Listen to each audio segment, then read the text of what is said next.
અહીંયા તમારી જમીન ગઈ હોય ને તમારું ઘર તૂટતું ને તો તમને ભાન આવી જતી. અરે એ જ મુદ્દો છે. તમે ઘરો તોડી નાખો એટલે અમારે હું ચલાવી લેવાનું છે. એ જ મુદ્દો. તમારા ઘર તોડી નાખો ને અમે ચાલો. તમારી પોલીસ આજે પેલા નકલી પેલા બોગસ દાખલા બનાવ્યા છે આવકના જાતિના કારે પકડવાની. તમારે પણ ટાઈમ નથી કરે. અહીંયા બધું તમારું ઊભું છે મને રોકીને. અરે પણ સાહેબ આ લશ્કર 1 કલાકથી મેકિંગ વાત કરાવો. એસપી સાહેબ હાથે મને વાત કરો. અમારે હવે 4 જણે જઈને આવેદન આપવાનું છે. નથી જવા દેતા. અમારે શું કરવાનું? અમારા અધિકારો નથી સાહેબ. અમારા અધિકારો નથી આવેદનપત્ર આપવાનું. તમે કહો. તમે કીધું પરવાનગી માગો. અમે પરવાનગી માંગી નથી મળી.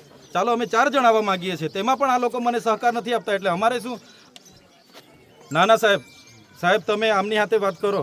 આ ટીંગાટોળી કરવાની વાત કરે છે, અટકાવવાની વાત કરે છે, નહીં જવા દેવાની. આવી રીતના થોડી અમે આવેદનપત્ર આપવા જઈએ છીએ. તમે બધા અહીંયા રહેજો. હા કે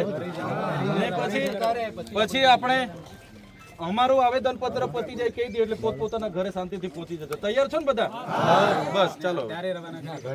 અરે પણ એ લોકો અહીંથી ત્યાં થોડા ઉડીને આવવાના છે યાર. તમે તમારા આટલા બધા ચેકપોસ્ટો છે.